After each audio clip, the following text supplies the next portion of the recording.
Növbəti ikili məhsulumuz ən çox oynaq ağrılarına əziyyət çəkən, pilləkən çıxıb düşəndə dizləriniz qatlanmırsa, oynaqlar arası maye problemi yaşayırsınızsa, sizə möhtəşəm iki məhsul təqdim edirəm. Hər kəsin probleminə görə doza təyin olunur. Bunu mən sizə konsultasiya sonrasında deyəcəm. Bu iki məhsul haqqında bayaq sizə ayrı-ayrı məlumat verdim. Bu bizim qlukozamin məhsulumuz, oynaqlar arası maye üçün və insanın öz hüceyrəsi səviyyəsində, öz hüceyrəsindən o iynələr vurursunuz, gellər vurdurursunuz. Onlar sintetik də ola bilir bəzən müəyyən bir müddətlik olur. Amma bu məhsul orqanizmdə insanın öz hüceyrəsi səviyyəsində bədəndə orqanizmin oynaqlar arası mayenin keyfiyyətini qoruyub saxlama özəlliyi var. Ən çox da idmançılarda daha çox sürtünmələr olur, yeyilmələr olur ki, onların qarşısını alır və digər məhsul da kalsidir.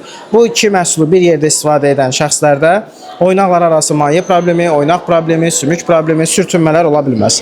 Bu iki möcüzəvi məhsulu bir yerdə istifadə edin, o möhtəşəm effekti siz də ala bilərsiniz. 60 kapsul qlukozamin içərisində olur, yenidən satışda olacaq bu yaxınlarda. Kalsinin də içində 10 dənə olur. Bu insanın probleminin dərəcəsinə görə dəyişir. Əgər siz də sağlam oynaqlara sahib olmaq istəyirsinizsə, bu iki qida əlavəsini rasionunuza əlavə edin.